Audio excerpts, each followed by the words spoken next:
बिहार शिक्षक भर्ती में आंसर की आने के बाद सेफ स्कोर या फिर कट ऑफ क्या हो सकता है, इसकी रिगार्डिंग कमेंट के माध्यम से काफ़ी प्रश्न पूछे जा रहे हैं। दोस्तों, जैसा कि स्क्रीन पे आपको दिख रहा होगा कि बीपीएससी के चेयरमैन ने पहले ही क्लियर कर दिया है कि 9 से 12 में मिनिमम क्वालिफिकेशन मार्क्स को रिड्यूस किया जा सकता है, बशर्ते 75% रिक्तियाँ फुलफिल ना हो। लेकिन 1 to 5 में ये कहानी नहीं होगी। ध्यान रखिएगा कि 1 to 5 में ये कहानी नहीं होगी। मतलब बीपीएससी आयोग अश्योर है कि प्राइमरी टीचर के लिए मिनिमम क्वालिफिकेशन मार्क्स से ऊपर कैंडिडेट मिल जाएंगे, और इस वजह से कैंडिडेट के मन में ये क्यूरियोसिटी उत्पन्न हो रही होगी कि आंसर की के बाद सेफ स्कोर क्या होगा। तो दोस्तों, आप इस वीडियो में अंत तक बने रहेंगे, क्योंकि एक ही फैक्ट नहीं रह गया। अब बहुत सारे फैक्ट पर बात करेंगे जो कि कट ऑफ को डिसाइड करता है। अगर आप पहली बार इस चैनल पे आ रहे हैं दोस्तों, तो चैनल को सब्सक्राइब करेंगे और बेल आइकन को प्रेस करेंगे। Hello everyone, welcome to GK trailer. मैं हूं आपका दोस्त Ankush, qualify cut off Bihar sub inspector. आगे बढ़ने से पहले बीपीएससी के आंसर की कई ऐसे प्रश्नों का जवाब दिया है जो वास्तव में सही प्रतीत नहीं हो रहा है। मेरे हिसाब से आपको अपने ऐसे प्रश्न जो सही लग रहा है और आंसर की से मैच नहीं कर रहे हैं, तो आप ज़रूर से ज़रूर आपत्ति करें। मैं अपने अगले वीडियो में आपत्ति वाले सभी प्रश्न को लेके आने वाला हूं। आप अपने प्रश्न को आंसर की से मैच कर लें। दोस्तों, कट ऑफ को डिसाइड करने के लिए ये प्रमुख पद है जिन पर हम लोग बात करेंगे, समझेंगे। पहला पॉइंट क्या है कि पेपर का स्तर कठिन है कि आसान है। 24 तारीख को जो पेपर हुआ था मॉर्निंग शिफ्ट में और सेकंड शिफ्ट में, तो ये बोला गया था दोस्तों कि पेपर का स्तर मॉर्निंग शिफ्ट में बच्चों जो भी मतलब कि मेल के लिए वो आपका कठिन था, जबकि सेकंड शिफ्ट जो महिलाओं के लिए हुआ था, फीमेल कैंडिडेट के लिए, उसमें आसान बोला गया था।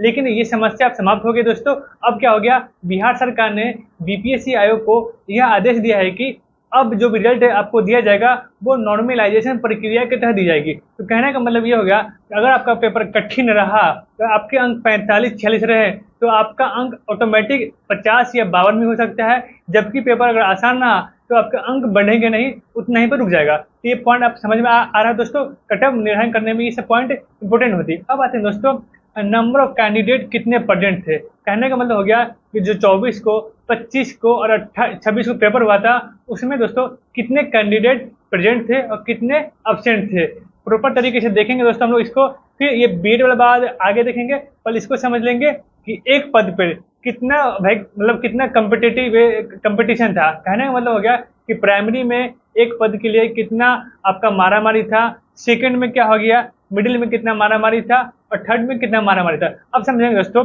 जैसे कि कई रिपोर्टों में, कई पेपर में दिया गया है दोस्तों कि प्राथमिक पे एक पद के लिए 6 से 7 अभ्यर्थी उसमें क्या कर रहे हैं, प्रतिभागी रूप में कार्य कर रहे हैं। मतलब कि प्राइमरी में अगर पद एक है तो कितने अभ्यर्थी है, तो 6 अभ्यर्थी है। तो मामला बहुत ही गर्म है, काफी सेंसिटिव है। इस पे कटअप इसका हाई, तो एक्चुअल में हाई क्या करने का मतलब नहीं हो गया, थोड़ा सा कटअप अंतर पैदा करेगा, अन्यथा जो भी है मिडिल और हाई से। अब आते हैं माध्यमिक का एक पद पे 2 अभ्यर्थी है, तो ज्यादा कंपटीशन है, 50-50 चलेगा। अब आते हैं सबसे मजे में, तो आपका 10+2 वाले हैं, इनका बिलो 1 है, मतलब कि एक सीट पे एक बंदे भी सही से पहुंच नहीं पा रहे हैं। ये आपका कट ऑफ निर्धारण करने का ये सब फैक्ट होते हैं। अब आते हैं दोस्तों बीएड पे। हम लोग बीएड को 2 तरीके से लेके चलेंगे। अगर सुप्रीम कोर्ट, एनसीटी और बिहार सरकार की नीति अगर एक तरफ से बीएड वालों के पक्ष में गया, तो उसके लिए कट ऑफ बनाएंगे। अगर विपक्ष में गया, मतलब कि बीएड वालों को ये आपका रिजल्ट से बाहर, मतलब कि पात्र नहीं रह पाएंगे, तो उनका कट ऑफ अलग से देखेंगे। दोनों कट ऑफ हम लोग इस बात पे चर्चा करेंगे कि मामला क्या चल रहा है बीएड वालों को, तो हम लोग दोनों कट ऑफ पे चर्चा करेंगे। तो चलिए दोस्तों आगे देखते हैं कैंडिडेट से संबंधित। दोस्तों, पेपर का स्तर कठिन आसान से तो मतलब रहा नहीं, चूंकि नॉर्मलाइजेशन की प्रक्रिया अब रिजल्ट के समय होगी। ठीक है, अब आते हैं दोस्तों, नंबर ऑफ कैंडिडेट प्रेजेंट कितने थे। ये चीज आप अच्छे से समझोगे, आसान तरीके से समझाऊंगा। दोस्तों देखिएगा कि 5,24,223 ये क्या था, लैंग्वेज का। आपको पता होगा कि लैंग्वेज पेपर कब हुआ था, 25 तारीख हुआ था। उसमें दोस्तों 5,24,230 बच्चे ही प्रेजेंट रहे थे, मतलब कि जितने फॉर्म फिल किया गया था उसका 70% ही प्रेजेंट रहे, ऑटोमेटिक 30% कैंडिडेट क्या हो गए, फेल हो गए। चाहे वो पेपर 1 में बैठे होंगे, चाहे पेपर 2 में, चाहे वो 26 को बैठे होंगे, उससे कोई मतलब नहीं हुआ, वो एक्चुअल में फेल हो गए। कितना परसेंट फेल हो गए, 30% पहले ही क्या हो गए, फेल हो गए हैं। अब दोस्तों देखेंगे कि 5,24,230 वो कैंडिडेट बचे हैं जो अपियरिंग भी हैं। ये चीज़ समझिएगा कि सीटेड अपियरिंग भी है, क्योंकि उनको मौका मिला था फॉर्म फिल करने का। सीटेड अपियरिंग वालों को, डीएलएड अपियरिंग वालों को और बीएड अपियरिंग वालों को, ये पॉइंट समझिएगा कि ये जो 5,24,230 जो अभी कैंडिडेट बचे हैं, उसमें कुछ ऐसे कैंडिडेट हैं जो अपियरिंग है। अपियरिंग में दोस्तों एक डाटा के हिसाब से, मतलब कि सीटेड का डाटा तो पता है कि 80,000 कैंडिडेट जो अपियरिंग थे सीटेड का, ये चीज़ समझिएगा, सीटेड का 80,000 वो कैंडिडेट है इसमें से जो अपियरिंग है। और आपको पता होगा कि सीटेट में हर साल 30% ही कैंडिडेट पास होते हैं। ओवरऑल जितना भी, अगर मान लेते हैं कि पूरा भारत में 100 लोग फॉर्म फिल कर रहे हैं सीटेट में, तो दोस्तों उसमें से मात्र 30 ही बच्चे क्वालिफाई हो रहे हैं। ये पॉइंट समझ में आ रहा है, मतलब 70% क्या हो रहे हैं, वो फेल हो रहे हैं, डिस्क्वालीफाई हो रहे हैं। अब इसी में से दोस्तों हम देखेंगे कि इसका जो हम 70% निकालेंगे वो क्या है, वो डिस्क्वालीफाई कैंडिडेट का, जो कि दोस्तों घट के कितना आ जाएगा, 56,000 के आसपास आ जाएगा।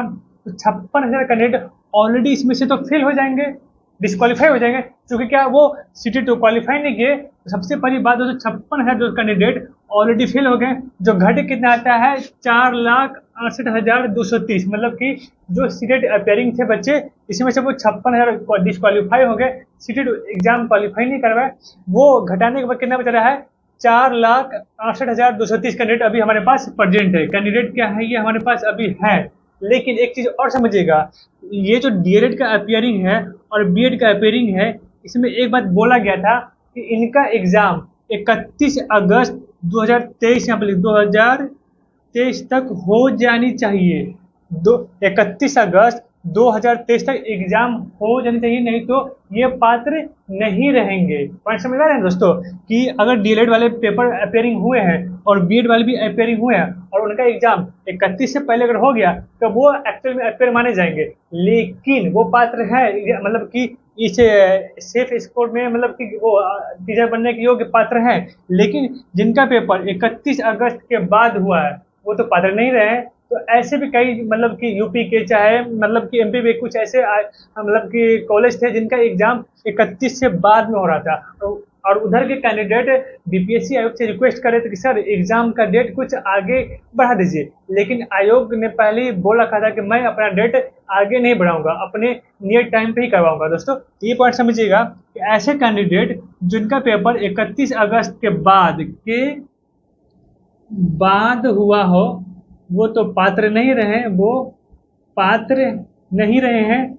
तो मान चलते हैं, श्योर डाटा नहीं मेरे पास, लेकिन मैं मान चलता हूँ वैसा कैंडिडेट 18,000 के आसपास होंगे। ठीक है दोस्तों, तो देखिएगा जब 18 जो डिस्क्वालीफाई दोस्तों हो गए, डिस्क्वालीफाई हो गए हैं, जो जिनका पेपर 31 अगस्त तक नहीं हुआ, अगर उसको घटाएंगे तो 4,45,000 बच्चे अभी हमारे पास हैं, जो क्या है, आपको फाइट करेंगे एग्जाम में, सीटों पे फाइट करेंगे। ये वो बच्चे हैं जो क्वालिफाई हैं, मतलब कि अपेयरिंग वाले ये सब पॉइंट खत्म हो गया। अब ये वो बच्चे आ गए जिसमें दोस्तों फाइट करेंगे। लेकिन इसमें बीएड वाले बच्चा भी है, क्योंकि सुप्रीम कोर्ट, चाहे बिहार सरकार या एनसीटी का क्या निर्णय आता है बाद में देखेंगे, लेकिन इसमें अभी हम मान के चल रहे हैं कि इसमें अभी बीएड वाले बच्चों का रिजल्ट होगा।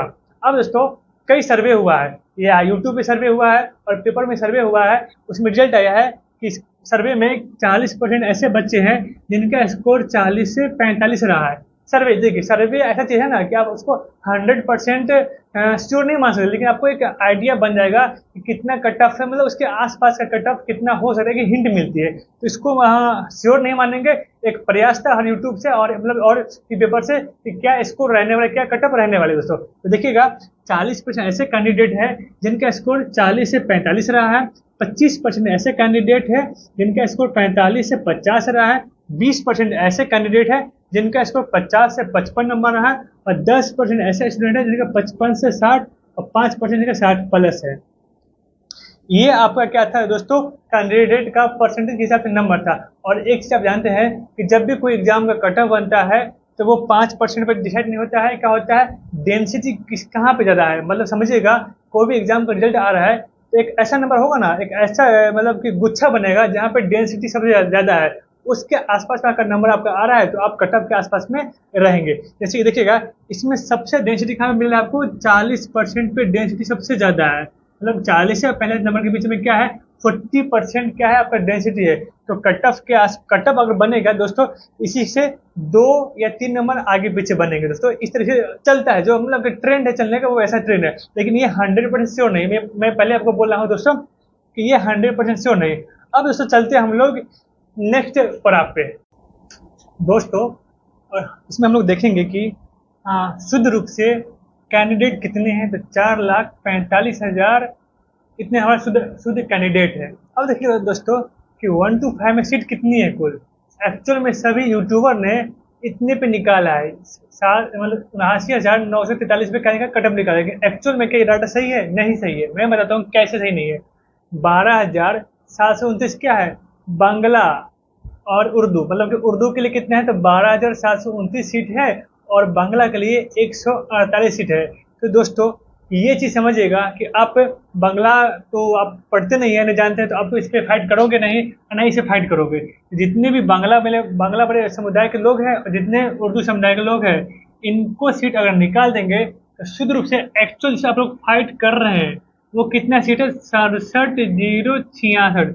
ये आपका एक्चुअल सीट है, ये आपका एक्चुअल कैंडिडेट है। आपका कटअप इस पे बनेगा, ठीक है दोस्तों, न कि इस पे बनेगा। ये तो बाबू जिनका जो बच्चे क्वालिफाई, जो बच्चे मतलब कि बांग्ला में या उर्दू में, जो बच्चे बांग्ला या उर्दू में, ये आपका उर्दू हो गया, ये आपका बांग्ला हो गया दोस्तों,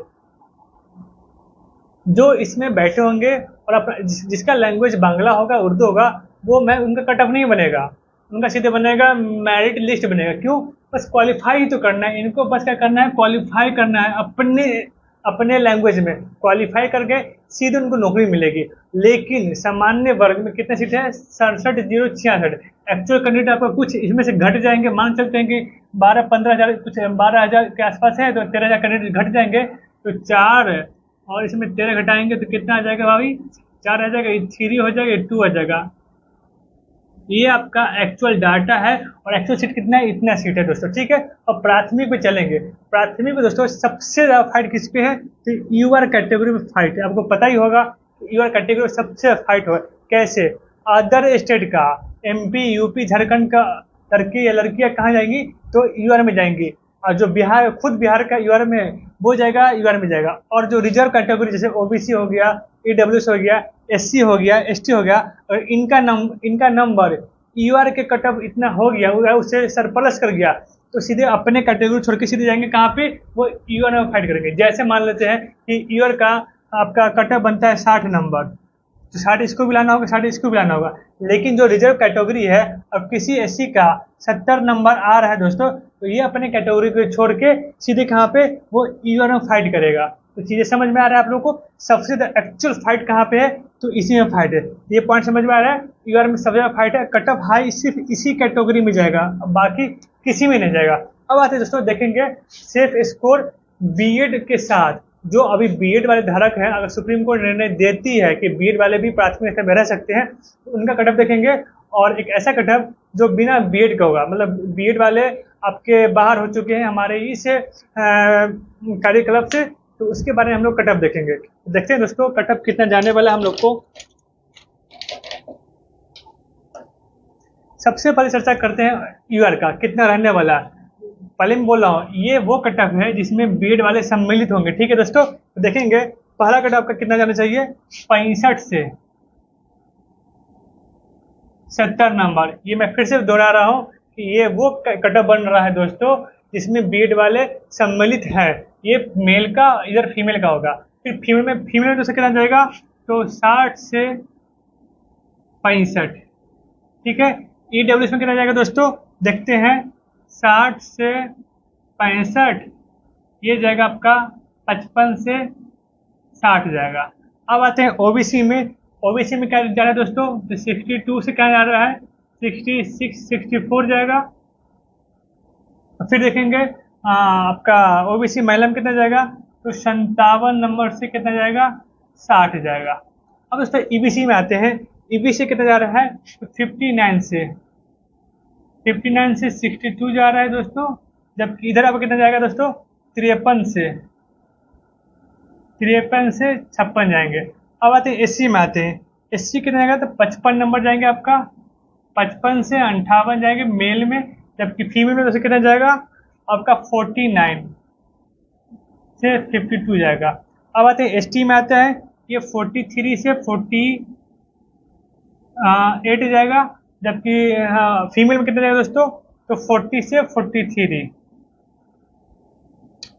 फिजिकल हैंडीकैप्ड में दोस्तों देखें कितना जाएगा, तो फिजिकल में 45 लेके चल रहे हैं हम लोग, और महिला में 40 लेके चल रहे हैं। इनका तो बस मैं बोल रहा हूँ क्वालिफाई बस क्वालिफाई हो जाएंगे, नौकरी हो जाएगी। ये आपका वो कटा है जिसमें आपका विथ बीएड, मतलब कि बीएड वाले सम्मिलित है। लेकिन दोस्तों अब वो कटा बनाएंगे जिसमें विदाउट बीएड वाले, मतलब कि बीएड वालों का काम तमाम हो चुका है, वो कटा हम लोग देखेंगे दोस्तों। जैसे कि सीधे देखेंगे ईयर का 10 नंबर सीधे घट जाएंगे, 55 से कहाँ जाएगा, 60 जाएगा। ये जाएगा मेल का, ये क्या है, फीमेल का। ये फीमेल का आंकड़ा है, ये मेल का आंकड़ा है दोस्तों। अब आते हैं ईडब्ल्यूएस का, तो 46 नंबर प्लस रहेगा। इसके बाद आते हैं ओबीसी का, 49 प्लस में आपको देखेंगे हम लोग +2 कह सकते हैं या -2 कह सकते हैं। अब आते हैं ईबीसी का देखेंगे दोस्तों, तो ईबीसी का 47 देखेंगे, 47 देखेंगे।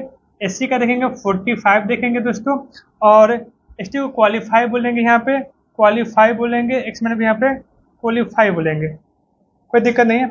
इधर भी क्वालिफाई दे देंगे, इधर भी क्वालिफाई दे देंगे दोस्तों, ठीक है, कोई दिक्कत नहीं। अब आते हैं दोस्तों फीमेल पे आते हैं। फीमेल में कितना होना चाहिए, जिनका 50 नंबर से ज़्यादा है वो उनका नौकरी सुनिश्चित हो जाएगा। जिनका नंबर 41 से ज़्यादा है वो क्वालिफाई हो जाएंगे दोस्तों। जिनका नंबर 43 से ज़्यादा है फीमेल में कट ऑफ हो जाएगा, और ये दोस्तों क्वालिफाई हो जाएंगे। यहाँ पे ईबीसी में क्वालिफाई डालेंगे।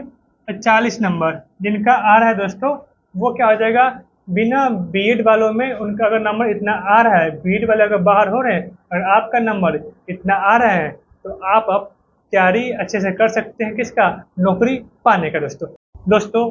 ये सारे फैक्ट एवं फैक्टर को समझने के बाद मैंने ये वीडियो आपके लिए लाया था। इतना कटअप मेरे हिसाब से होना चाहिए, फिर भी एक दो गलती अगर हो गया होगा तो आप प्लीज़ कमेंट बॉक्स में अपना विचार साझा कीजिएगा, और हो सके तो अपना एक कटअप का स्तर भी बताइएगा, क्योंकि मुझे भी लगे कि हाँ कि मेरी और आपकी कहाँ तक बातें मेल खा रही है। ठीक है दोस्तों, तो इस वीडियो को पूरा देखने के लिए धन्यवाद। भगवान करे आपको बहुत जल्द रोजगार मिले।